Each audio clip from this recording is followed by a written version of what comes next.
السلام علیکم، voice of Urdu میں خوش آمدید۔ پچھلی بار ہم نے بات کی تھی کہ ٹرمپ کی جنگ بندی کی کوشش وہ کیسے ناکام ہوئی تھی، لیکن اب جو بڑا سوال ہے وہ یہ کہ بھئی یہ جنگ جیتا کون، اسرائیل یا ایران یا کوئی اور ہی کہانی ہے؟ جی، یہ سوال واقعی بہت اہم ہے، خاص طور پر اس لیے کہ دونوں طرف سے مطلب اسرائیل بھی اور ایران بھی اپنی اپنی جیت کا دعویٰ کر رہے ہیں۔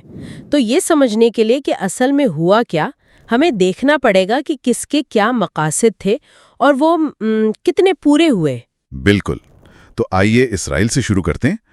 ان کا بنیادی موقف تو یہی رہا ہے نا کہ ایران ایٹمی بم بنانے کے بہت قریب ہے اور یہ اسرائیل کے لیے خطرہ ہے۔ نیتنیاہو تو یہ بات کئی سالوں سے کہہ رہے ہیں۔ کیا یہی اصل وجہ تھی یا بس ایک بہانہ؟ دیکھیے، بظاہر تو اسرائیل کے دو بڑے مقاصد نظر آتے ہیں۔ پہلا تو یہ کہ ایران کا جو نیوکلیئر پروگرام ہے اسے شدید نقصان پہنچایا جائے یا اسے کئی سال پیچھے دھکیل دیا جائے، اور دوسرا جو شاید زیادہ بڑا ہدف تھا وہ تھا ایران میں حکومت کی تبدیلی، یعنی موجودہ نظام کو ہٹانا۔ اچھا، اور ان مقاصد کے لیے پھر انہوں نے وہ آپریشن رائزنگ لائن کیا، جس میں ایران کے اندر ان کے کمانڈرز، سائنسدان اور وہ نیوکلیئر ٹھکانوں پر حملے ہوئے۔ سنا ہے امریکہ نے بھی فردو پر وہ B-2 بمبر سے حملہ کیا۔ جی بالکل، اسرائیل اور امریکہ دونوں کا دعویٰ تو یہی ہے کہ انہوں نے ایران کے نیوکلیئر پروگرام کو کافی نقصان پہنچایا ہے، کہتے ہیں کہ کئی سال پیچھے کر دیا ہے۔ ٹرمپ نے بھی اس کی تصدیق کی تھی موساد کے حوالے سے۔ اس سے اسرائیل نے یہ بھی دکھایا کہ وہ ایران کے اندر کافی گہرائی تک جا کر حملہ کر سکتا ہے۔ لیکن کیا یہ واقعی اتنا بڑا نقصان تھا؟ میرا مطلب ہے حکومت بدلنے والا مقصد تو وہ تو صاف ہے کہ پورا نہیں ہوا۔ ہاں، حکومت تبدیل کرنے میں تو وہ واضح طور پر ناکام رہے۔ جہاں تک نیوکلیئر پروگرام کا تعلق ہے، دیکھیں فزیکل نقصان تو ہوا ہے، لیکن جو علم ہے، جو نالج ہے اور جو بنیادی صلاحیت ہے اسے ختم کرنا تو وہ تقریباً ناممکن ہوتا ہے، اور یہی بات ایران کے موقف کا آپ کہہ لیں کہ مرکز ہے۔ صحیح، تو اب ایران کی طرف آتے ہیں۔ انہوں نے بھی تو جواب دیا ٹرو پرومس 3 کے نام سے، کافی شدید حملے کیے اسرائیل پر۔ سنا ہے ہائپر سونک میزائل اور کلسٹر بم بھی استعمال ہوئے۔ تل ابیب، حیفا یہ سب شہر نشانہ بنے، اور قطر، عراق میں امریکی اڈوں پر بھی حملے ہوئے۔ جی، ایران کا بیانیہ یہی ہے کہ اتنے شدید حملوں کے باوجود وہ قائم رہے، مطلب ان کا ملک تباہ نہیں ہوا جیسے ماضی میں عراق یا اب غزہ کے ساتھ ہوا ہے۔ ان کے مطابق انہوں نے اسرائیل اور امریکہ کو اتنا نقصان پہنچایا کہ انہیں جنگ بندی کی طرف آنا پڑا۔ تو ان کے لیے یہ ایک طرح کی اخلاقی فتح ہے کہ وہ جھکے نہیں۔ اور ایران میں تو جشن بھی منایا گیا، پاکستان میں بھی ریلیاں نکلیں۔ وہ تو یہی کہہ رہے ہیں کہ اسرائیل کو منہ کی کھانی پڑی، لیکن کیا یہ پوری تصویر ہے؟ ایران کو بھی تو نقصان ہوا نا، 800 سے زیادہ ہلاکتیں، ایئر ڈیفنس کو نقصان، فردو پر حملہ، یہ سب بھی تو ہوا۔ بالکل بالکل، نقصان تو ایران کو بھی بہت زیادہ ہوا۔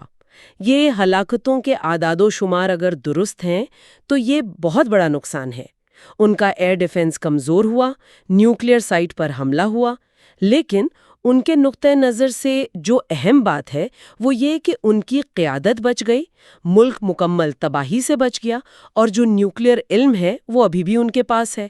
ان کے جو پراکسی گروپس ہیں، حزب اللہ، ہوتھی، وہ بھی فعال ہیں۔ تو وہ کہتے ہیں کہ ہم نے مزاحمت کی اور ہم قائم رہے۔ اچھا، اس سب میں ٹرمپ کا کیا کردار رہا؟